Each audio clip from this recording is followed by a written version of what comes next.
Hello and welcome to Spirit of Life. I'm Mirella Rich and I'm here with Ingrid Scott, who is in the Focolare Movement, which is a large movement all over the world, and it's all about may they all be one, which are Jesus' last words. Welcome back to the program, Ingrid. Thank you. So we'll just recap for our viewers that were watching the last program, and if they haven't watched the last program, what the Focolare Movement is and what the Word of Life is.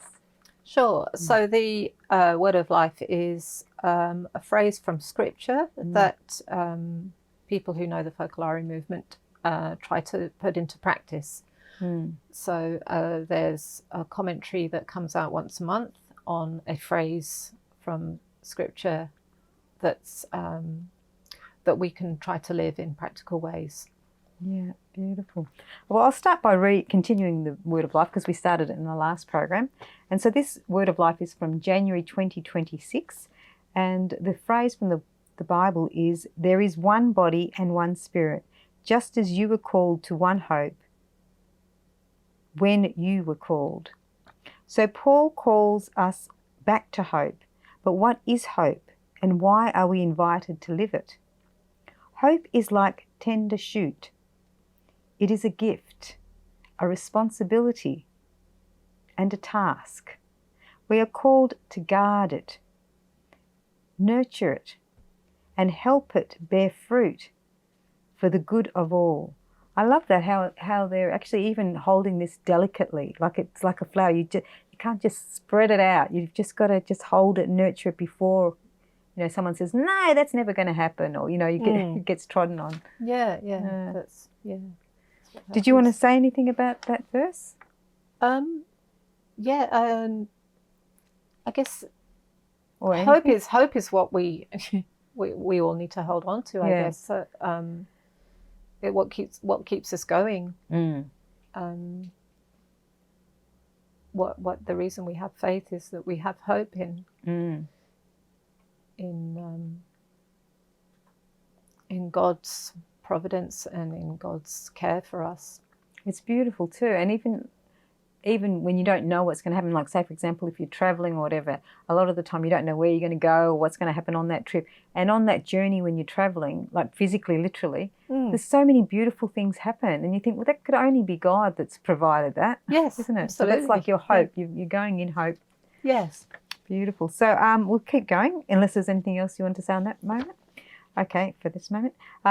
As the French mystic, the Venerable Madeleine Delbray once wrote, "Christian hope sets us upon a narrow mountain ridge that's like a frontier where our vocation demands that we choose to be faithful to God's faithfulness, to us every day and every hour, that we choose to be faithful to God's faith, so that we work together with God," isn't it? Yeah. And have you got anything you'd like to say about that issue?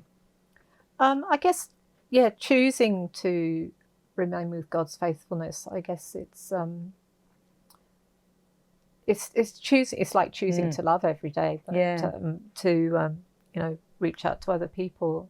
I could give an example of my son the other day. Told me he'd made a friend that he just met at a station originally, but this friend asked him to come to a prayer group, which is he's in another church. And so my son went along to this prayer group and just went along to be a good friend and to listen and to meet these other people. And he said, it opened up a really great discussion. Yeah, it's beautiful. And I guess, it's Christian too, so they're sharing the same faith, but just there's a few differences. In different ways. Yeah. But I think the most important thing is that he went out of love for his friend and to build this friendship, and people feel that. Yeah. Yes, absolutely. Yeah. Okay, so the next part is our vocation, our calling to be Christian is not simply an individual matter between each person and God. It is a conviction. No, a convocation. It is a convocation. Being called together as a community. It is the call to unity among those who are committed to living the gospel. In Chiara Lubbock's talks and writings, we often find explicit references to unity, as an integral part of her spirituality. Unity is the fruit of Jesus' presence among us, and this presence is the source of profound happiness. So have you got an experience you want to share where you've had unity with someone and then you've felt this profound happiness and unity with God and the person? Yeah, I guess, there have been various Even moments in our life, yeah.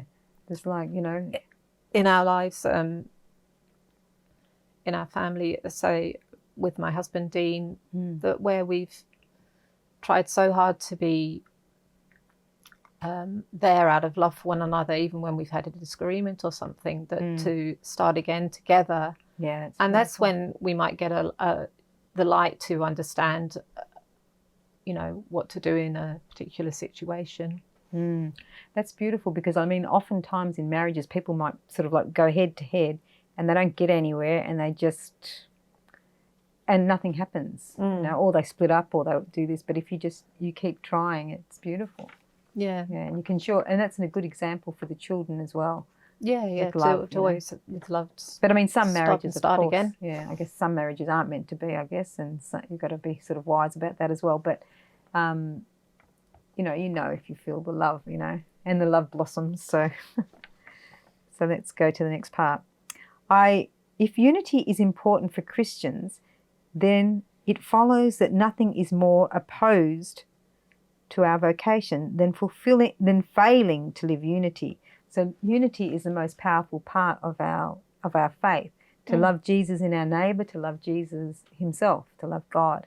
And the power that comes from that, and the unity, like even when everyone gets together in the Focolare, it's like there is a lot of joy, there is a lot of laughter, and there's a lot of happiness. Because people have not only shared just trivial things, they've shared their real sufferings with each other. They've built these really strong bonds that they can really laugh together, really deep, because they've actually gone through everything together. They've loved, they've suffered, they've shared all, good, bad, and the ugly. So it's a powerful thing. Well, we'll have to go to a break now. You're watching Spirit of Life. Stay with us. We'll be back with more very shortly.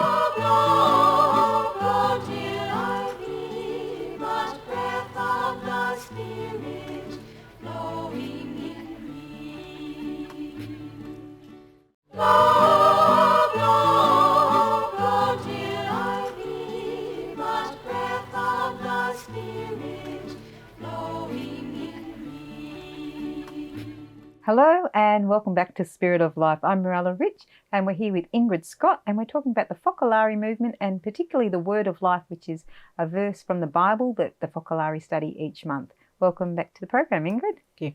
So we'll continue with the next part of the Word of Life, which is we sin against unity every time we yield to the temptation of individualism, which continually reappears, the temptation to do things our way, to let ourselves be guided only by our own judgment, personal interest or prestige. I mean, I understand that to a degree, like you need to follow your own conscience, you need to be guided by the Holy Spirit within you and by God in you and that kind of thing. But I guess what they're talking about is making it just all about me. Like exactly. Nobody else exists. It's just what I want and my way or the highway kind of thing. That's when it's taken too far. That's right. Yeah. Whereas, when you're trying to look outside of yourself and see your neighbour as someone who needs to be loved, and think more about the others than about yourself, then you find a lot more happiness. I find. Yeah. And also, I remember someone once was saying to me in the Focolare as well that when you love someone else, you actually find out more about who you are anyway. Like it's yourself, not, yes. You're not doing, like you can either go on your life journey on your own completely and cut off everybody else. But if you actually love people, you find out who you are, you help them, you help yourself. It's kind of like, it's the way it's meant to be. It just feels right, doesn't it? Yes. It just feels normal. People are happier when they're communicating with other people. Absolutely, yeah. Especially when they're communicating everything, not just the good things. Yeah, that's right. We had an experience a few years ago, or one of our children had a mental health episode and ended up in hospital. And he found it quite an interesting experience, actually, because he's so used to seeing everybody as family that he started talking to all the other people there, understanding that, you know, they all have problems as well, but he was open to them, and he was trying to love even though he was very ill himself. And just finding joy even in that situation. And that's when love is gold. Yes. It's like it's worth more than gold. When you're suffering yourself and you're the one loving, that's when it's priceless. And people feel it even more then. Yeah, that's beautiful. All right, I'll go on to the next one. We sin against unity when we ignore or even despise others and their needs and their rights. Yeah, that's pretty obvious. So one, isn't it? It's pretty strong words, actually, isn't it? We sin against unity when we ignore or even despise others and their needs and their rights. So it's about everyone, to love everyone, really. And everyone is God's gift on earth, you know. I saw something on YouTube. It was just a group of young people, I think they might be like late teens or 20s, and they did something as if they were seeing God in each person. It was just they all came to them and they said, oh, and you're watching it and they're going, oh my gosh, how are you? Like it's you. And they were just showing how powerful and wonderful each individual person is. Yeah. And I just thought, what a beautiful way to show see that. each person as a gift for you. Yes, and as a gift for you. That's it, because it's like God's appearing to you when you meet another person. If you really look at it in that light, because he is in everyone. And if we can all change our way of thinking, like judgment, you know, this person's that, or putting all these superficial judgments on people before you even meet them, you know? Have you had an experience where you've sort of like judged someone or you've thought you could have, but you decided, no, I'm going to just see Jesus in them, and then that situation completely turned out different to what you would have expected?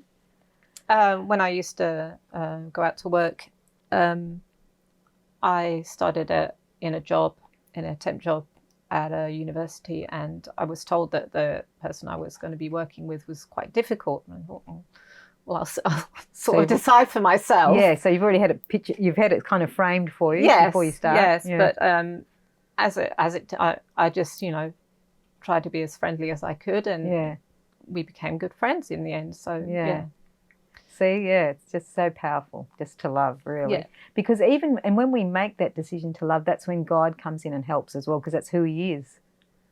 So it actually lightens the load for everybody. It does, yeah.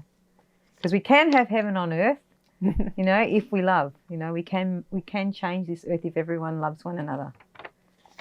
So the next part is, there is one body and one spirit, just as you were called to one hope when you were called. In Guatemala, this is an experience someone's written. In Guatemala, there is vibrant and ongoing collaborations and dialogue between members of different Christian churches. Ramiro from Guatemala writes, together with a group of people from various churches, we organised the week of prayer for Christian unity. The program included an arts festival designed with young people, along with celebrations held in different churches. Did you want to read the next part of it? Sure. It's just down here. That's the last paragraph there. This was so successful that the local Catholic Bishops' Conference asked us to keep the momentum going and help prepare a time of sharing with a group of Catholic bishops and representatives from different churches from across the Americas, gathering to mark the 1700th anniversary of the Council of Nicaea. It's not only during these special activities, but whenever we come together, we always experience a deep sense of unity among us all, and the fruits that unity brings: fraternity, joy, and peace. It's beautiful. I remember when I first sort of met the Focolare, we all got together, and I remember thinking, what's everyone laughing at? Like, I was thinking, okay, it's funny, but there was so much laughter. I'm thinking everyone's kind of let go of any inhibitions and stuff. They just laugh when they want to laugh, you know. And I think that's the way we should all be. Yeah. I think I used to get in trouble for that at school, but so I used to laugh a bit too much and joke around a lot. But it was good to come across people who were all doing the same thing, like just the laughing, you know. If someone said something, that was at the Mariapolis, is when I first went to the Focolare. But have you got any experiences you want to share before we go? Oh, we'll go to a break and then I'm just getting wind up. So we'll go to a break and then we'll continue. You're watching Spirit of Life. I hope you're enjoying the program. We'll be back with more very shortly.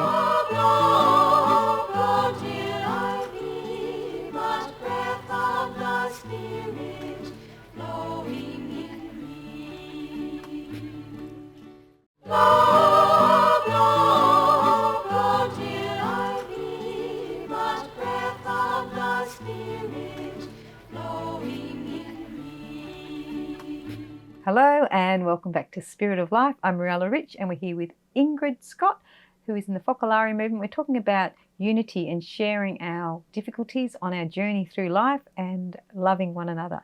Welcome back to the program. And Ingrid, in relation to the Focolare word of life we've just read, there is one body, one spirit, just as you were called to one hope when you were called. It's all about us making ourselves one with other people and sharing the load. Have you had experiences where you've just sort of opened yourself up to, or your family up to just help other people and share the load? Yes, I mean, we've had a few instances where we've been aware of somebody who has a need to not be on their own, or, you know, someone who is going through difficulties, and we'll share that with the rest of the family. And, you know, we opened our home to this friend to say, you know, you're very welcome in our family and you are now part of our family. And it's taken a little while, but gradually because people I suppose because people don't want to feel like they're being patronised or belittled when they share a difficulty. But if it's received with love and then you open your house without judgment, then they feel that genuine love, because people can sense when it's genuine and when it's fake, or when there's an ulterior motive, or we're being belittled or whatever. So it's a really powerful thing to do that, because that's what we're meant to be doing. Yes. Well, you know, for everybody. And also we're happier when we're loving. Yes. You know, people keep saying, oh, I don't want to be the one always giving, which is true. You don't want to always be the one always giving, I know. But you are happier when you're loving, though. Yes, you really are. Yeah. So, and it's with prudence, you know, it's, and that's why we try to share with each other what we're thinking that needs to happen, maybe, and in unity to work out what we can do. For example, at Christmas time, we decided to invite another family over to spend Christmas Day with us, and another 3 people as well. And another 3 people on top of the other family. Wow. Yeah, so beautiful. there were 16 of us in the end. But, wow. Oh, but that's so lovely. Yeah, just without any, you know, without saying, oh, you know, we feel sorry for you or anything, but just to say we want to spend this time with you, you know, to share this joy.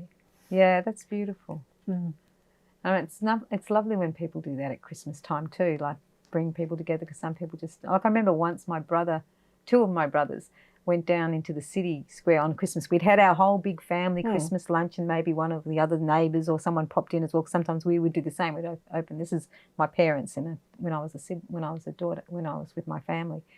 And then they went off after that, and they went into the city to give to the others. They looked for homeless people that didn't have anyone, and they brought food and everything to share with them. That was 2 of my brothers. And I thought that was so beautiful, you know. And no one even told them to do it. They just talked amongst each other and they said, let's go do that. Yeah. So we just need to, you know, love each other as best we can. And I mean, if everyone does it, it lightens heaviness in the world, doesn't it? Makes the world a much brighter, happier place if we all just try and just smile or love one another, and not get caught up in who did this and he did that and I did this, and, you know, just love, really, isn't it?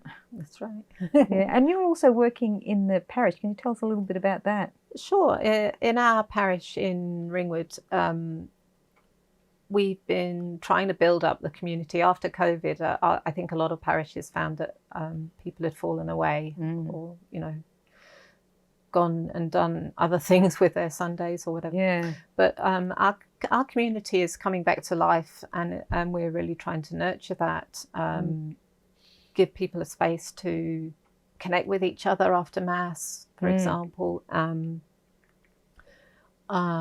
I'm on the parish council, and that's really been our focus to reinvigorate the community. Yeah. And what sort of things do you do? Well, that's cup of tea after Mass. Cup of tea after Mass. That's lost in a lot of the churches now. Yes. Making sure that everybody feels welcome and part of the community, and we'll have sing happy birthday to anybody who's got a birthday that week. That's nice. Wow, that's so beautiful. Yeah. Yes. And I'm also on the safeguarding committee at our parish. So, yeah, we're just ensuring that everybody is aware of the need to look after our most vulnerable members of our community and be aware of everybody's needs, I guess. Yeah, and how do you do that as part of, what do you have to do for that, for the safeguarding? So for our committee is, we're just sort of overseeing the training of volunteers in the parish, making sure that everybody is aware that they have a responsibility to look after the children and any vulnerable member of the community, and ensure that everybody's safe. Yeah, that's beautiful. In a way, like, it's good that all that kind of thing has come to light now. Yeah, it's kind of like what's hidden in the dark is never good. No. And if it comes out to the light, and then everybody knows it, so we're all aware of it, and we can start changing things and making things better for everybody. So that's a good thing that you got involved with that. Yeah. And what about your children? Do they participate in the church? Do they do anything at the church? They have many friends at the church of different ages, but one of their friends is over 80 years old, and they're very happy to greet him every week, and he's teaching some of them woodwork. Yeah. Oh, wow. Yeah. At church or at home or at his house? His place? Yeah, okay, so he teaches them woodwork. So you wouldn't have known that if you didn't get to know people. Exactly. Yeah. So they're also involved in the youth movement of the Focolare, and 3 of them went to Brazil the year before last to participate in a Gen Fest, which is it's a bit like the World Youth Day, but it's not just for Catholics. Oh, wow. So that's beautiful. We've run out of time, but thank you so much for coming on the program, Ingrid. It's been a joy having you here and hearing about your involvement with the Focolare. Thank you for having me. You're welcome. You've been watching Spirit of Life. I hope you enjoyed the program. Our guest was Ingrid Scott, and I'm Mirella Rich, and may God be with you, keep you happy, safe, healthy and joyful, and loving one another. Bye for now.